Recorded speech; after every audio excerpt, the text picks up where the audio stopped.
कैसे हैं आप लोग? चलिए एक नया टॉपिक आपके लिए है यहाँ पर, force between two parallel currents. Important topic है, 5 नंबर तक का क्वेश्चन यहाँ से बनता है, छोटे छोटे क्वेश्चन बनते हैं यहाँ से। चलिए ध्यान से देखिए, मान लीजिए हमारे पास एक स्ट्रेट करंट कैरिंग कंडक्टर है, ये दूसरा स्ट्रेट करंट कैरिंग कंडक्टर है, दोनों parallel to each other, placed in plane of white board. इस कंडक्टर का नाम हमने ए रख दिया, इस कंडक्टर का नाम हमने बी रख दिया, और दोनों कंडक्टर के बीच का जो सेपरेशन है दैट इज डी। इस कंडक्टर की जो करंट है I1 है, इस कंडक्टर की जो करंट है I2। ये कंडक्टर अपने सराउंडिंग में मैग्नेटिक फील्ड देगा, ये कंडक्टर भी क्या करेगा, अपने सराउंडिंग में मैग्नेटिक फील्ड देगा। यहाँ पर हम दो पीछे से कॉन्सेप्ट लाएंगे। Magnetic field because of infinite long straight current carrying conductor.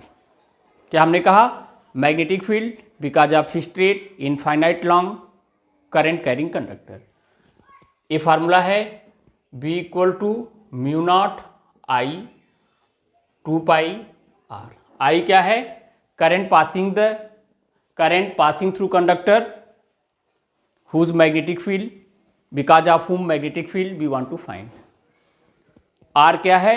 उस पॉइंट का डिस्टेंस है from the conductor at which we want to find magnetic field, और इस मैग्नेटिक फील्ड का डायरेक्शन राइट हैंड रूल से निकालते हैं। 10 में भी बताया गया है, और इसी चैप्टर में आपके सब्जेक्ट टीचर ने बताया होगा।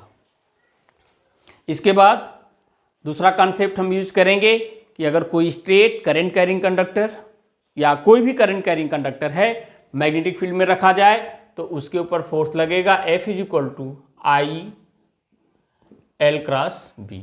ध्यान से देखने की बात है, I उस कंडक्टर की करंट होगी जिसके ऊपर फोर्स निकाला जाएगा, L उस कंडक्टर की लेंथ होगी जिसके ऊपर फोर्स निकाला जाएगा, L की डायरेक्शन I के डायरेक्शन में होगी, और मैग्नेटिक फील्ड B एक्सटर्नल होगी। जैसे अगर हम इस कंडक्टर B पर फोर्स निकालेंगे तो B का करंट I2 लेंगे, B का लेंथ L लेंगे, तो मैग्नेटिक फील्ड किसकी वजह से लेंगे? बिकॉज ऑफ A लेंगे। लेकिन अगर कंडक्टर A का फोर्स निकालेंगे तो I की जगह I1 लेंगे, लेंथ कंडक्टर A का लेंगे, लेकिन मैग्नेटिक फील्ड B का लेंगे। इतना काम हो गया। अब एट प्रेजेंट हम B पर फोर्स निकालेंगे बिकॉज ऑफ A, हम A पर फोर्स निकालेंगे बिकॉज ऑफ B। इसके बाद कुछ छोटी छोटी बातें हम और बताएंगे आपको, फिर हम 1 एम्पियर की डेफिनेशन देने का प्रयास करेंगे जो कि इलेक्ट्रिक करंट का SI यूनिट है। तो अब जरा देखिए how we will start to writing this topic. Be careful and listen me. Consider 2 parallel straight infinite long current carrying conductor named as A and B lying in plane of whiteboard separated by distance D having current I1 and I2 in same direction as shown in figure। You will write these entire things। अब देखिए ये जो conductor A है, conductor B के along, conductor B की length के along at each and every point पर magnetic field देगा, और A का जो मैग्नेटिक फील्ड है कंडक्टर B से इंटरैक्ट करेगा, उसके ऊपर फोर्स लगाएगा। अब जरा देखिए कुछ इंपॉर्टेंट बातें हमें लिखनी होगी। देखिए मैं क्या लिख रहा हूं, ध्यान से देखिए। Magnetic field of conductor A at any point along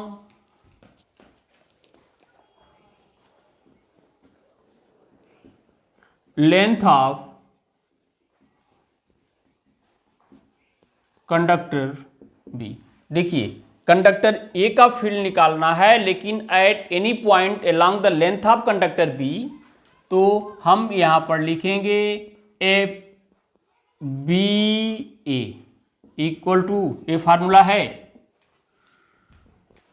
mu naught I1 2 pi D.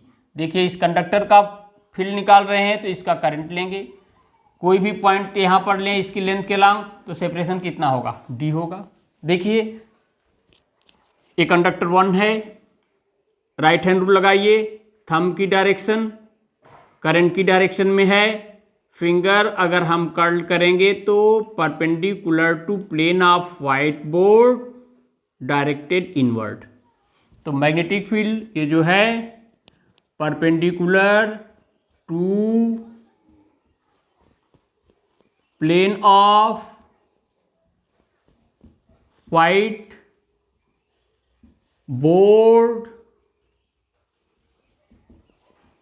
Directed inward. अब देखिए इसके बाद मैं क्या लिख रहा हूं, magnetic force acting on length L of conductor B due to conductor A। देखिए force acting on B due to A। देखिए B का फोर्स निकालेंगे तो B का करंट लेंगे, B का लेंथ लेंगे, लेकिन मैग्नेटिक फील्ड A का लेंगे, I2 L क्रॉस B। देखिए अब इस L क्रॉस B, देखिए हमने बताया जो इसके लिए L की डायरेक्शन होगी करंट की डायरेक्शन में, तो A L की डायरेक्शन हो गई। मैग्नेटिक फील्ड किधर है, perpendicular to plane of white board directed inward, L cross B। L is what, first vector, B is what, second vector. Right hand rule लगाइए, to find the direction of cross product of two vector, finger L की तरफ जो first vector है, B की तरफ curl करेंगे अंदर की तरफ, thumb give the direction of force, thumb किधर हो गया, इस तरफ, B से A की तरफ। तो अब जरा देखिए F B A, I2 L, L और B के बीच का एंगल 90 डिग्री है, क्यों, L जो है in plane of white board है और B जो है perpendicular to plane of white board है, बी ए। तो L B A sine 90 degree. Direction क्या है, B से A की तरफ, ईटा कैप, यहां लिखना पड़ेगा where eta cap is unit vector from B to A। यानी देखिए ये B पर जो फोर्स लग रहा है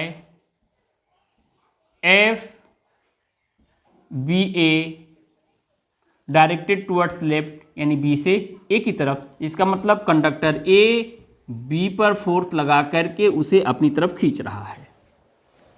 और अब जरा देखिए F बी ए, देखिए I2 L, बी ए का वैल्यू ऊपर हम लिखा है mu naught I1 2 pi D, sign 90 का वैल्यू क्या है 1, ईटा कैप इक्वेशन नंबर 1। देखिए this is the force acting on conductor B because of A, और इस फोर्स की डायरेक्शन B से A की तरफ है, इसका मतलब कंडक्टर A B को अपनी तरफ खींच रहा है। देखिए सिमिलरली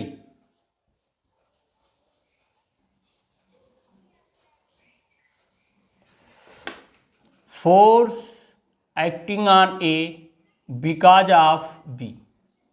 ये देखिए, force acting on B because of A था, लेकिन force acting on A because of B.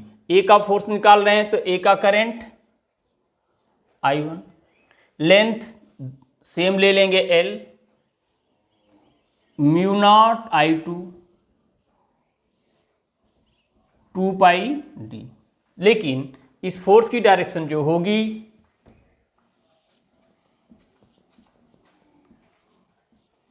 ए से बी की तरफ होगी, मीन्स कंडक्टर बी ए को अपनी तरफ खींचेगा।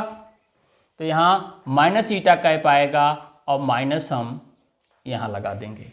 This is equation number 2।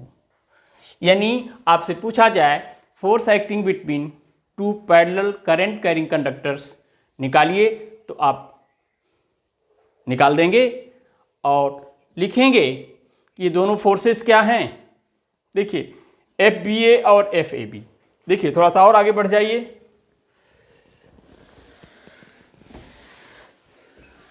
देखिए ए जो है बी को अपनी तरफ खींच रहा है और बी क्या है, ए को अपनी तरफ खींच रहा है। इसका मतलब क्या है,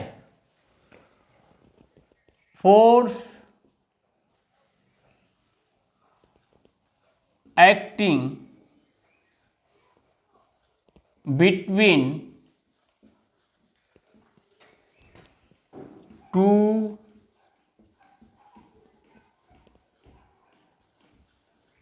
पैरेलल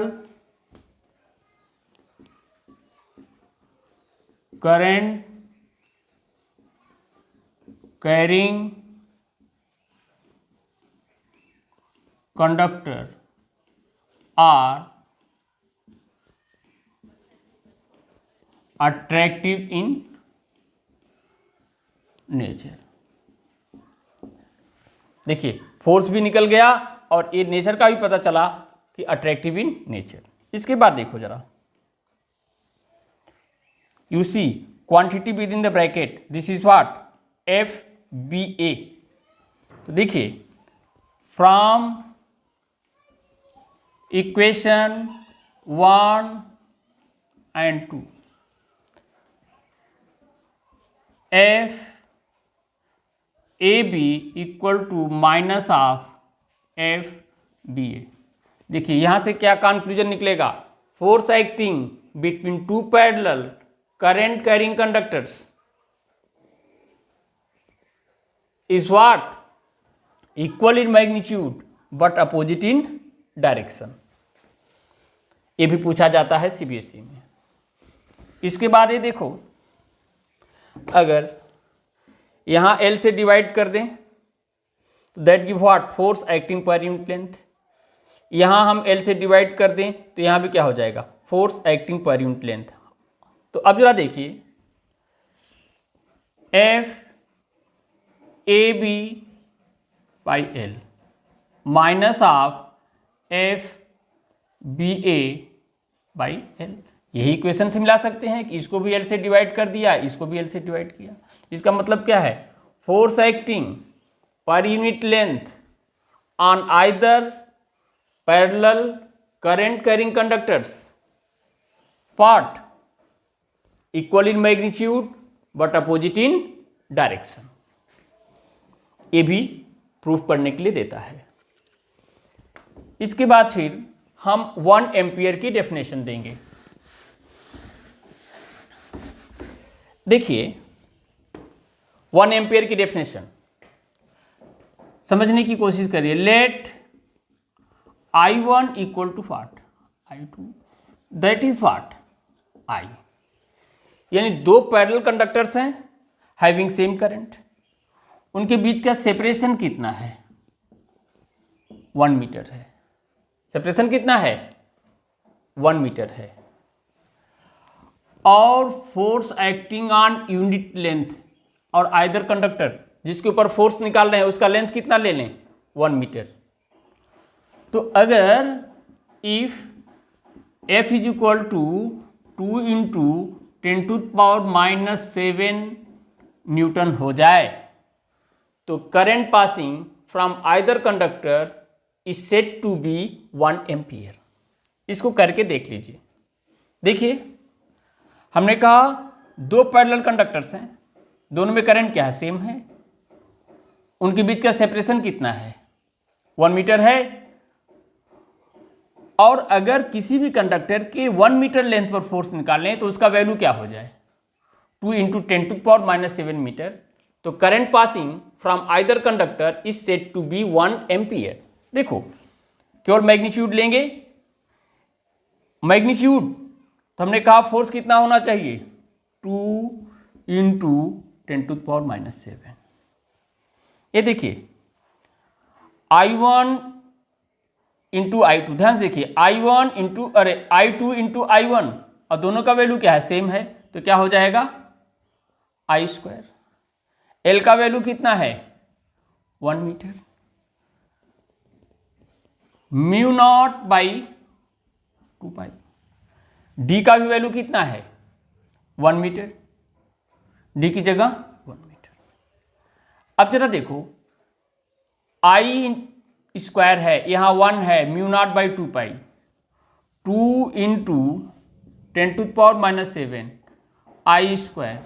μ0/2 का वैल्यू ही क्या होता है, 2 × 10⁻⁻7। यहां से देखो I² is what, +-1, sorry I² is what, +-1। तो अगर हम न्यूमेरिकल वैल्यू की बात करें तो I comes out what, 1 unit, और इसी यूनिट को हम क्या कहते हैं, ampere. That is definition of 1 ampere. If 2 parallel straight current carrying conductor having current in same direction, notice per unit length, notice force per unit length 2 × 10⁻⁻7 Newton corresponding to separation 1 meter between them, then for current passing from either conductor is said to be 1 ampere. With this I am concluding my lecture. It's okay. Bye.